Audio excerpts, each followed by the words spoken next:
જ્યાં વાત મહિલાની આવે તો ત્યાં ભગવાન પણ ઝૂકી જતા હોય છે। કહેવાય છે કે સંસારમાં નારી શક્તિથી મોટી કોઈ શક્તિ હોતી નથી અને વાત પ્રેમની આવે તો પતિ પણ પીગળી જતો હોય છે। જો એક પત્ની હોવા છતાં પણ પતિ બીજી સ્ત્રી સાથે સંબંધ ધરાવતો હોય અને પતિ પ્રેમીને પામવા માટે પત્નીની હત્યાનો પ્રયાસ કરે તો તેને માનવતાની દરેક હદ પાર કરી હોય તેમ કહેવાય છે। સમગ્ર ઘટનાની વાત કરીએ તો ઘટના મળી આવી છે અમદાવાદના અમરાઈવાડી વિસ્તારમાંથી।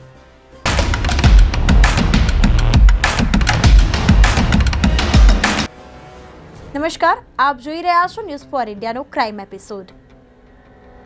પ્રેમિકાને પામવા પતિએ આપ્યા પત્નીને ડ્રગ્સના ઇન્જેક્શન। શું છે આ સમગ્ર મામલો તે જોઈએ।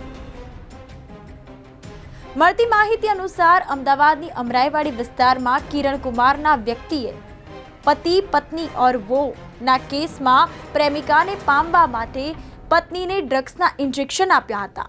અમદાવાદના અમરાઈવાડી વિસ્તારમાં પતિ પત્ની और वो નો એક કેસ સામે આવ્યો છે, જેમાં એક પતિ છેલ્લા 1 મહિનાથી તેની પત્નીને ડ્રગ્સના ઇન્જેક્શન આપી રહ્યો હતો। પતિ પોતાની પત્નીથી છુટકારો મેળવીને પ્રેમિકાને પામવા માંગતો હતો। મહિલાને સારવાર માટે હોસ્પિટલ ખસેડવામાં આવી હતી। પ્રાપ્ત વિગત અનુસાર વાત કરીએ તો કિરણ કુમાર નામનો વ્યક્તિ તેની પ્રેમિકાને પામવા માટે તેની પત્નીને છેલ્લા 1 મહિનાથી ડ્રગ્સના ઇન્જેક્શન આપી રહ્યો હતો।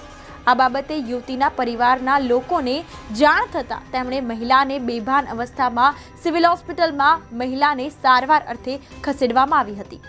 પ્રાપ્ત વિગતો અનુસાર કિરણ કુમાર નામનો વ્યક્તિ તેની પ્રેમિકાને પામવા માટે તેની પત્નીને છેલ્લા 1 મહિનાથી ડ્રગ્સના ઇન્જેક્શન આપી રહ્યો હતો અને સમગ્ર ઘટના મામલે યુવતીના ભાઈએ આક્ષેપો કર્યા છે।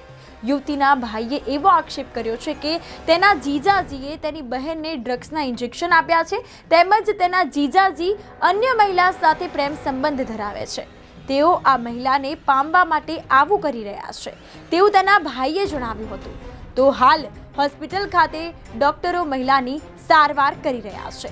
મળતી માહિતી પ્રમાણે મહિલાનો પતિ હાલ ફરાર થઈ ગયો છે। પોલીસ પણ આ કેસની ખરાઈ કરવા માટે સિવિલ હોસ્પિટલ પહોંચી હતી।